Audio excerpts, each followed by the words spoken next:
nga kahoy ug nipa, nay mga bitak pero lig-on ang pundasyon. Kung ulan mo hunong ug hangin mo agi, ang among katawa mas kusog pa sa unos. Sa lamesa nga gamay punog istorya, pinggan nagbangga, katawa nagdungan. Walay katahimikan, walay kaulaw, kayang gugma diri-dili kinahanglan ug daghan.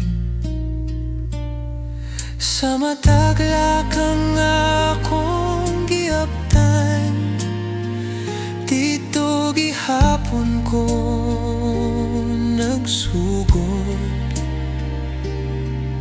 Sa payag nga nagtudlo ka nako, unsa ang tinuod nga bahandi.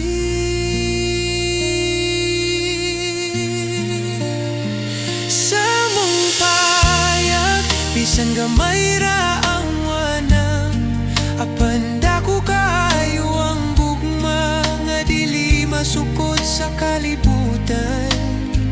Sa mong payag, diri ko naton mo pabilin, nga ang kalipay dili paliton, kung kauban nako kamo tanan.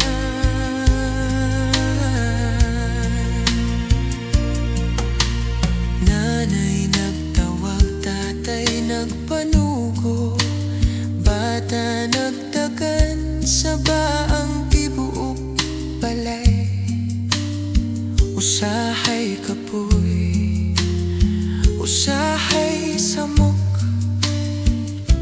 apan mao gyud ni ang kalipay. Walay TV nga bag-o, walay mahal nga butang, apan puno ang gabi og sugilanon.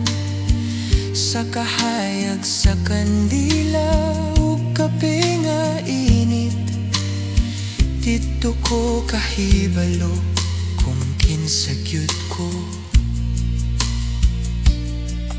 Bisan nasa kodadon sa panahon, ug unsa pa ang akong maangkon,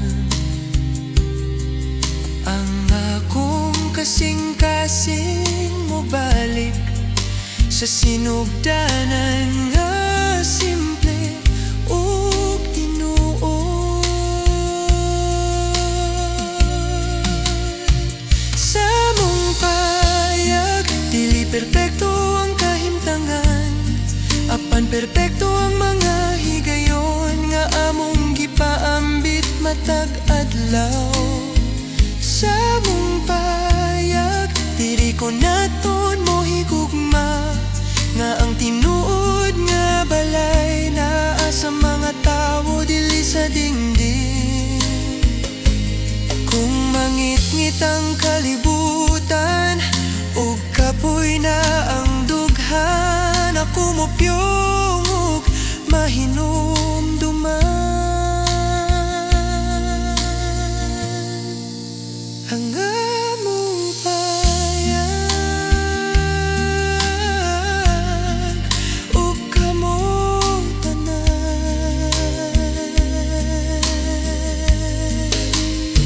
Sa mong payag, naa ang akong gigikanan, bisan magkalayo-layo ang dalan, diri gihapon ko mo balik. Sa mong payag, dili man dato ang tanan, apan dato kaayo ang gugma nga akong dadon bisan asa.